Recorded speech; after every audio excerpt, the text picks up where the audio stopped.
নোটগুলোর প্রথম অংশেই উদ্ভিদের স্বরূপ বা হ্যাবিট নিয়ে কথা বলা হয়েছে। গাছপালা মানেই যে শুধু বিশাল বৃক্ষ নয়, তার একটা চমৎকার শ্রেণীবিভাগ এখানে দেওয়া আছে। বিষয়টা একটু ভেঙে দেখলে কেমন হয়? অবশ্যই। যে কোনো উদ্ভিদকে চেনার প্রথম ধাপই হল তার হ্যাবিট বা স্বরূপ বোঝা। নোটগুলোতে 4টি প্রধান ভাগের কথা বলা আছে: বিরুৎ, গুল্ম, উপগুল্ম এবং বৃক্ষ। এই ভাগগুলো মূলত উদ্ভিদের আকার আর তাদের কাণ্ডের প্রকৃতির উপর ভিত্তি করে করা হয়েছে। যেমন বিরুৎ বা হার্ব হল সেই সব উদ্ভিদ যাদের কাণ্ড খুব নরম, রসালো হয় আর আকারেও ছোট হয়। নোটের উদাহরণগুলো দেখুন: দুর্বাঘাস, ধান, গম।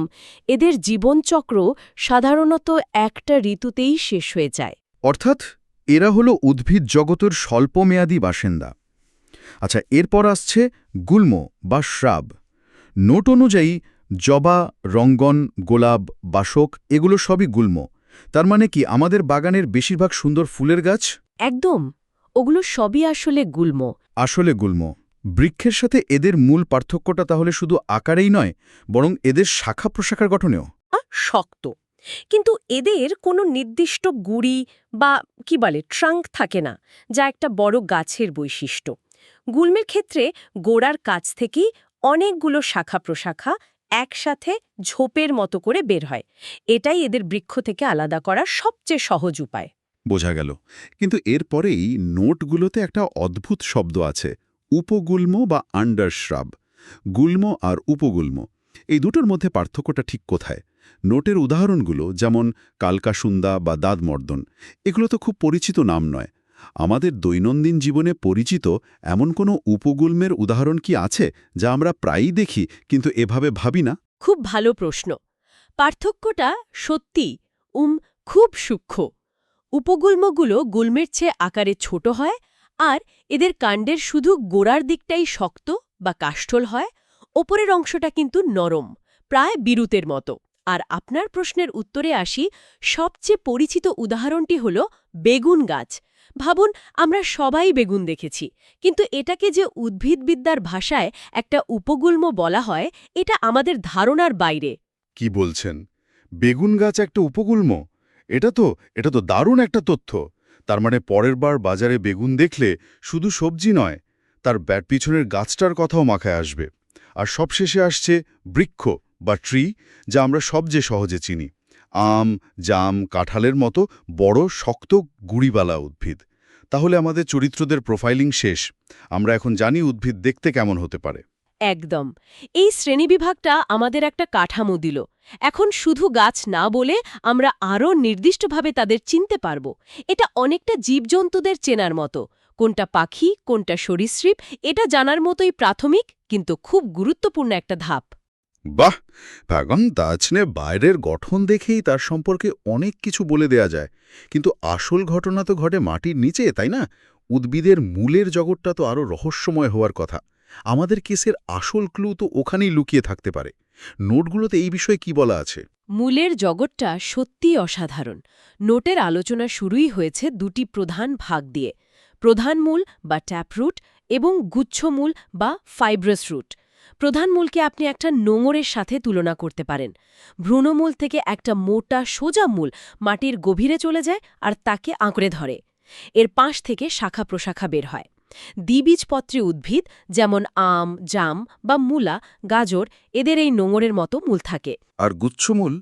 নাম শুনেই মনে হচ্ছে এটা একগুচ্ছ মূলের সমষ্টি। ঠিক তাই, এটাকে একটা জালের সাথে তুলনা করা যায়। একবীজপত্রী উদ্ভিদ যেমন ধান, গম বা ঘাসের ক্ষেত্রে ভ্রূণমূলটা নষ্ট হয়ে যায়। তার বদলে কাণ্ডের গোড়া থেকে হাজার হাজার সরু সুতোর মতো মূল বেরিয়ে একটা জালের মতো তৈরি করে, যা মাটির উপরের স্তরকে আঁকড়ে ধরে। কিন্তু নোটের সবচেয়ে মজার অংশ হল রূপান্তরিত মূলের ধারণাটি। আমরা যে মূলা, গাজর, বিট বা শালগম খাই, সেগুলো আসলে খাদ্য সঞ্চয়ের জন্য রূপান্তরিত প্রধান মূল। তার মানে ওগুলো আসলে উদ্ভিদের প্যান্ট্রি বা ভাঁড়ার ঘর। উদ্ভিদ ভবিষ্যতের জন্য ওখানে খাবার জমিয়ে রাখে, আর আমরা সেই জমানো খাবারই খেয়ে নিই। চমৎকার বলেছেন। এটা শুধু আমাদের জন্য নয়, এটা উদ্ভিদের নিজের টিকে থাকার একটা অসাধারণ কৌশল। যখন পরিবেশ প্রতিকূল হয়, ধরা যাক প্রচণ্ড শীত বা খরা, তখন গাছ এই সঞ্চিত খাবার ব্যবহার করে বেঁচে থাকে। সুতরাং এটা শুধু দুটি সবজির পার্থক্য নয়, এটা বিবর্তনের দুটি ভিন্ন পথের গল্প। এই মূলের জগতে আরও এক ধাপ গভীরে গেলে আমরা পাই অস্থানিক মূল বা অ্যাডভেন্টিশিয়াস রুট। এর সংজ্ঞাটাই খুব আকর্ষণীয়, যে মূল ভ্রূণমূল থেকে তৈরি না হয়ে উদ্ভিদের অন্য কোনো অংশ থেকে বের হয়। এটা কেমন কথা? অস্থানিক মূলকে বলা যেতে পারে উদ্ভিদের প্ল্যান বি বা ইমার্জেন্সি টুলকিট। উদ্ভিদের প্রধান মূল হল প্ল্যান এ, যার কাজ মাটি থেকে জল ও পুষ্টি সংগ্রহ করা। কিন্তু যখন গাছের অতিরিক্ত সাপোর্টের দরকার হয় বা যখন সে কোনো ডাল বা পাতা থেকে নতুন করে জীবন শুরু করতে চায়, তখন সে এই প্ল্যান বি রুটগুলো তৈরি করে। এর সবচেয়ে ক্লাসিক উদাহরণ হল বটের ঝুড়ি। ওগুলো আসলে ডাল থেকে নামা অস্থানিক মূল, যা গাছকে স্তম্ভের মতো সাহায্য দেয়। ওয়াও, প্ল্যান বি রুট, এই ধারণাটা তো দারুণ। নোটগুলোতে পাথরকুচি গাছের কথাও বলা আছে। ওর তো পাতা থেকেই নতুন মূল আর চারা জন্মায়। তার মানে ওটাও এই ইমার্জেন্সি টুলকিটের অংশ। এছাড়াও অর্কিডের বায়বীয় মূলের কথা বলা হয়েছে। ওগুলো তো আরও অদ্ভুত, বাতাস থেকে জলীয় বাষ্প শোষণ করে। হ্যাঁ, অর্কিডের পরাশ্রয়ী মূলগুলো স্পঞ্জের মতো কাজ করে। যেহেতু ওরা অন্য গাছের ডালে জন্মায়, তাই মাটি থেকে জল পাওয়ার সুযোগ নেই। তাই বাতাস থেকেই জলীয় বাষ্প শুষে নেয়। এটা প্রকৃতির অভিযোজনের এক চরম নিদর্শন। কিন্তু আমার মনে হয় আমাদের রহস্যের সবচেয়ে বড় সূত্রটা এখানেই লুকিয়ে আছে। ঠিক ধরেছেন। নোটগুলোতে পরিষ্কারভাবে চিহ্নিত করা আছে যে মিষ্টি আলু হল খাদ্য সঞ্চয়ের জন্য রূপান্তরিত একটি অস্থানিক মূল। এক মিনিট, আমি বিষয়টা ঠিক বুঝতে পারছি না। নোট বলছে মিষ্টি আলু একটা মূল, কিন্তু আলুও তো মাটির নিচেই হয়, দেখতেও প্রায় একই রকম। তাহলে আলু মূল হবে না কেন? আমার তো এতদিন এই ধারণা ছিল। আর এই প্রশ্নটাই আমাদের তদন্তকে সবচেয়ে আকর্ষণীয় জায়গায় নিয়ে এসেছে। যদি মিষ্টি আলু একটা রূপান্তরিত মূল হয়, তাহলে সাধারণ আলু কি? এর উত্তরটাই আমাদের নিয়ে যাবে আলোচনার তৃতীয় এবং সবচেয়ে গুরুত্বপূর্ণ অংশে, যাকে নোটগুলোতে VVI অর্থাৎ ভেরি ভেরি ইম্পর্ট্যান্ট বলে চিহ্নিত করা হয়েছে। আর তা হল কাণ্ড বা স্টেম নিয়ে আলোচনা। তাহলে রহস্যের পর্দা ফাঁস হওয়ার সময় এসে গেছে। চলুন দেখি কাণ্ডের জগতে কি লুকিয়ে আছে। হ্যাঁ, এখানেই সেই রহস্যের সমাধান। কাণ্ড যে শুধু মাটির ওপরেই থাকে, এই ধারণাটা এই অংশ পড়ার পর ভেঙে যাবে। নোটগুলোতে রূপান্তরিত ভূনিম্নস্থ কাণ্ড বা আন্ডারগ্রাউন্ড মডিফাইড স্টেমসের কথা বলা হয়েছে। মাটির নিচের এই রূপান্তরিত কাণ্ডগুলো হল উদ্ভিদের এক একটা পাওয়ার ব্যাংক। এরাও খাদ্য সঞ্চয়, বংশবিস্তার বা খারাপ সময়ের জন্য শক্তি জমিয়ে রাখার জন্য নিজেদের রূপ বদলে ফেলে। পাওয়ার ব্যাংক, এই তুলনাটা তো দারুণ। তাহলে বিভিন্ন ধরনের পাওয়ার ব্যাংক আছে নিশ্চয়ই। একদম। তালিকার প্রথমেই আছে রাইজোম বা রাইজোম, যেমন আদা বা হলুদ। এগুলো হলো লম্বা ফ্ল্যাট পাওয়ার ব্যাংকের মতো, যা মাটির নিচে সমান্তরালভাবে ছড়িয়ে পড়ে। এরপরই আসছে আমাদের সেই বহু প্রতীক্ষিত উত্তর, টিউবার বা কি বলে স্ফীতকন্দ, যার উদাহরণ হলো সাধারণ আলু। এটা হলো একটা ছোট গোলগাল পোর্টেবল চার্জারের মতো। রোডগুলোতে খুব স্পষ্টভাবে লেখা আছে আলু হলো স্ফীত অগ্রমুকুল সহ একটি রূপান্তরিত কাণ্ড, কোনোভাবেই মূল নয়। কিন্তু কিভাবে বুঝবো যে এটা কাণ্ড, মূল নয়? প্রমাণ কি? অকাট্য প্রমাণ হলো আলুর গায়ের চোখ। ওই চোখগুলো আসলে পর্ব এবং পর্বমধ্য, যা শুধুমাত্র কাণ্ডেরই বৈশিষ্ট্য। অনুকূল পরিবেশে এই চোখ থেকেই নতুন চারা গাছ জন্মায়। অন্যদিকে মিষ্টি আলুর গায়ে এমন কোনো পর্ব বা মুকুল থাকে না।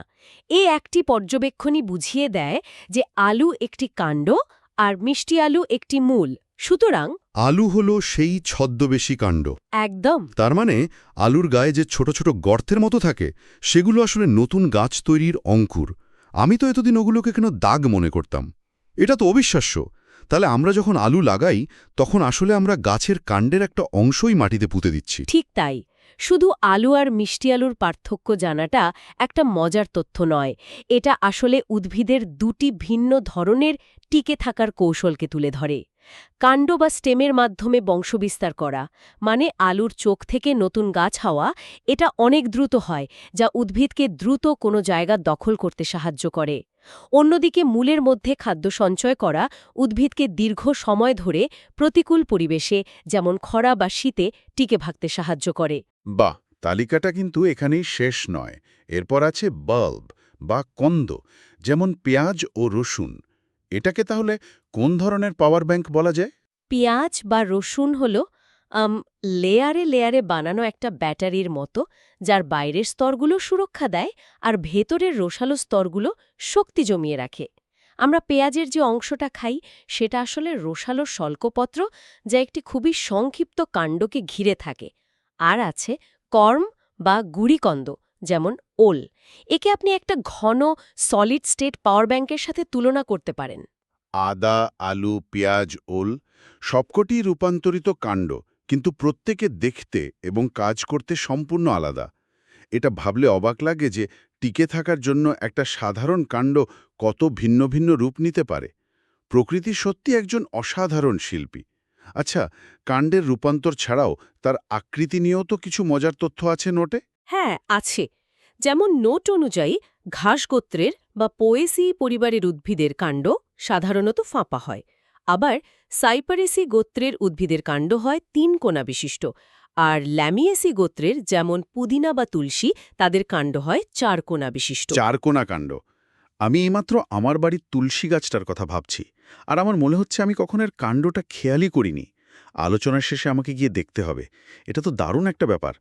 কিন্তু গাছপালা কেন এমন জ্যামিতিক আকার নেয়? এর পেছনেও কি কোনো কারণ আছে? অবশ্যই আছে। প্রকৃতিতে কোনো কিছুই কারণ ছাড়া হয় না। যেমন ল্যামিয়েসিয়া ওত্রের 4 কোণা কাণ্ড গাছকে অতিরিক্ত কাঠামোগত দৃঢ়তা দেয়। এই গাছগুলোর পাতাগুলো সাধারণত জোড়ায় জোড়ায় একে অপরের বিপরীতে গজায়। 4 কোণা গঠন এই ধরনের পাতার বিন্যাসকে ভালোভাবে সাপোর্ট করতে পারে। এই বৈশিষ্ট্যগুলো উদ্ভিদ শনাক্তকরণের জন্য খুব গুরুত্বপূর্ণ সূচক হিসেবেও কাজ করে। তাহলে তো পুরো ব্যাপারটা পরিষ্কার হয়ে গেল। একটি সাধারণ হাতে লেখা নোট থেকে আমরা উদ্ভিদের গঠন, অভিযোজন এবং বৈচিত্র্যের এক অসাধারণ জগতে উকি দিলাম। আমাদের রহস্যের সমাধান হল আলু একটি রূপান্তরিত কাণ্ড আর মিষ্টি আলু একটি রূপান্তরিত মূল।